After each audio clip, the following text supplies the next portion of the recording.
نے فاتحہ دلائی غوث پاک کے نام سے. فاتحہ جب سرکار غوث العظم دستگیر کے نام سے دلائی تو شیرنی تقسیم ہونے لگی.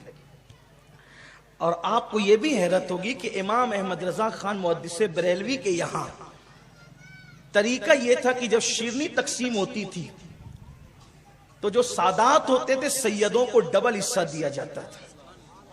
یہ بھی ان کی عشق رسول کی بہت بڑی دلیل تھی کہ سادات کے لیے ڈبل حصہ ہوتا تھا. تقسیم ہو رہی تھی شیرنی تقسیم کرنے والے نے تقسیم کرتے کرتے لینے والے کی غفلت سے تھوڑا سا حصہ شیرنی کا زمین پہ گر گیا. اس کی طرف کسی نے توجہ نہیں کی، حالانکہ وہ کیا تھی تو شیرنی تھی کیا وہ شیرنی. دیکھیں جب تک کہ مٹھائی حلوائی کی دکان پر ہے تو وہ صرف مٹھائی ہے، لیکن جب کسی اللہ والے کے نام پر اس اللہ والے کے نام سے اس پر فاتحہ ہو جائے تو پھر اب وہ مٹھائی نہیں رہ جاتی بلکہ وہ تبرک بن جاتا ہے. آپ کہیں گے یہ کیسے ہو جاتا ہے؟ ہم کہتے وہ ایسے ہو جاتا ہے، حدیث ہے. وہ تبرک کیسے بن جاتا ہے؟ ایک سیکنڈ میں، ایک منٹ میں، حدیث ہے. حضور علیہ السلام فرماتے ہیں جس کھانے پر بسم اللہ پڑھ لیا جائے وہ شیطان پہ حرام ہو جاتا ہے.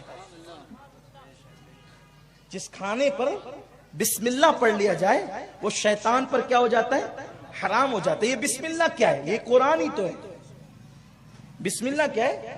قرآن ہی تو ہے.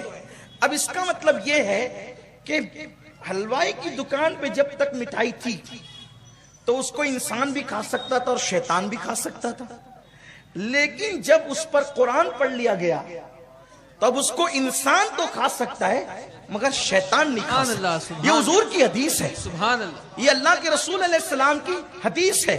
یعنی تبرک حرام ہو گیا ہے کس پر؟ شیطان پر.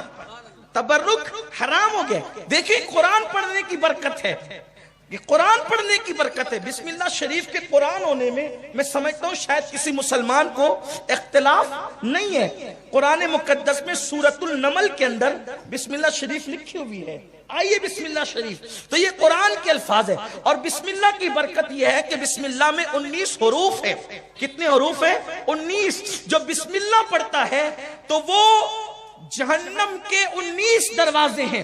بسم اللہ پڑھنے کی برکت سے 19 دروازے جہنم کے اس کے لیے بند کر دیے جاتے ہیں. سوچے یہ بسم اللہ شریف کی برکت ہے.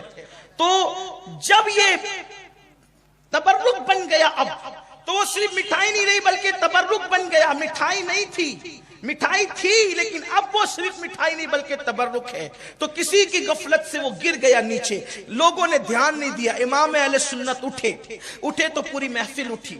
جب پوری محفل اٹھی تو لوگوں نے دیکھا کہ حضرت جا کہاں رہے ہیں، حضرت والا کہاں تشریف لے جا رہے ہیں. تو کیا دیکھا کہ امام اہل سنت اٹھ کر کے پھر نیچے بیٹھے 2 زانوں، پھر اس کے بعد ہاتھ زمین پر ٹیکے اور اپنی زبان کی نوک سے اس تبرک کو اٹھایا اور پھر لوگوں سے کہا کہ غفلت کی وجہ سے یہ تبرک زمین پہ گر گیا تھا تو میں نے اس کو اس طرح اٹھایا کیونکہ یہ غوث پاک کی نیاز ہے. اس دن لوگوں کو پتا چلا غوث پاک کا نام جس غذا پہ پڑھ دیا جائے یہ اس کا اتنا احترام کرتے ہیں تو غوث العظم دستگیر کا کتنا احترام کرتے ہوں گے. اور اللہ اکبر، جب غوث پاک کا اتنا احترام ہے تو رسول پاک کا کتنا احترام کرتے ہوں گے. یہ امام احمد رضا کا اصل وصف ہے جو اوروں سے ان کو ممتاز کرتا ہے. امام اہل سنت نے خود فرمایا کہ ابھی میری عمر 4-5 سال کی تھی، میں نے بغداد معلیٰ کی سمت معلوم کر لی تھی، اور اس کے بعد سے جس دن سے مجھے بغداد شریف کی سمت معلوم ہوئی میں نے کبھی اس طرف پیر لمبے نہیں کیے، میں نے اس طرف کبھی پیشاب نہیں کیا. اندازہ فرمائے یہ احترام ہے، یہ تعظیم ہے.